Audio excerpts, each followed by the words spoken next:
Cultural economy summit 2024 संस्कृति और आर्थिक समृद्धि पर नई राहें विकसित भारत का आधार बन रही हैं। मैत्री कल्चरल इकोनॉमी समिट 2024 का आयोजन आज नई दिल्ली के ली मेरिडियन में सफलतापूर्वक संपन्न हुआ। इस सम्मेलन का आयोजन मैत्री बोध परिवार द्वारा किया गया।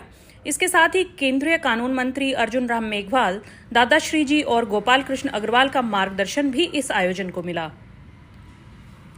इस अवसर पर संस्कृति और अर्थव्यवस्था के बीच गहरे संबंधों पर चर्चा हुई और मुख्य अतिथि कानून और न्याय मंत्री अर्जुन राम मेघवाल ने उद्घाटन सत्र में अपने विचार साझा किए। अन्य वक्ताओं में मित्रपर्ण, गोपाल कृष्ण अग्रवाल और मैत्रेय दादाश्री जी ने संस्कृति और अर्थव्यवस्था के संयोजन की आवश्यकता पर बल दिया। केंद्रीय मंत्री अर्जुन राम मेघवाल ने कहा कि मैत्री बोध परिवार ने कल्चरल इकोनॉमी समिट का आयोजन करके एक नई चर्चा की शुरुआत की है। भारत की सांस्कृतिक अर्थव्यवस्था का आरंभ हमारे वेद पुराणों से हुआ है। नरेंद्र मोदी सरकार भी अयोध्या में राम मंदिर, वाराणसी में बाबा विश्वनाथ गलियारा और अन्य मंदिरों का जीर्णोद्धार करके इसको बढ़ावा दे रही है। कुंभ मेले जैसे आयोजनों से सुरक्षा, पर्यटन, स्थानीय रोजगार और व्यापार को बढ़ावा मिलता है, जिससे सांस्कृतिक अर्थव्यवस्था देश की जीडीपी के लिए महत्वपूर्ण हो जाती है।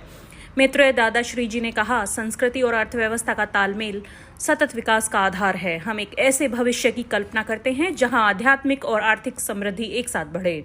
भाजपा के राष्ट्रीय प्रवक्ता गोपाल कृष्ण अग्रवाल ने कहा, आर्थिक योजनाओं के साथ सांस्कृतिक विरासत को जोड़ना हमारी परंपराओं को संरक्षित करता है और समग्र प्रगति का मार्ग भी बनाता है। आज की चर्चाओं ने दिखाया कि कैसे हम एक मजबूत और समावेशी इकोनॉमिक इकोसिस्टम बना सकते हैं।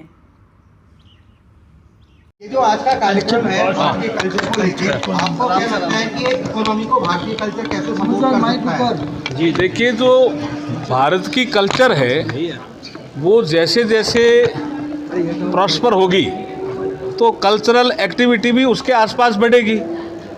हम देख भी रहे हैं, जैसे मैंने अभी आपको मंच से ही उज्जैन का उदाहरण दिया।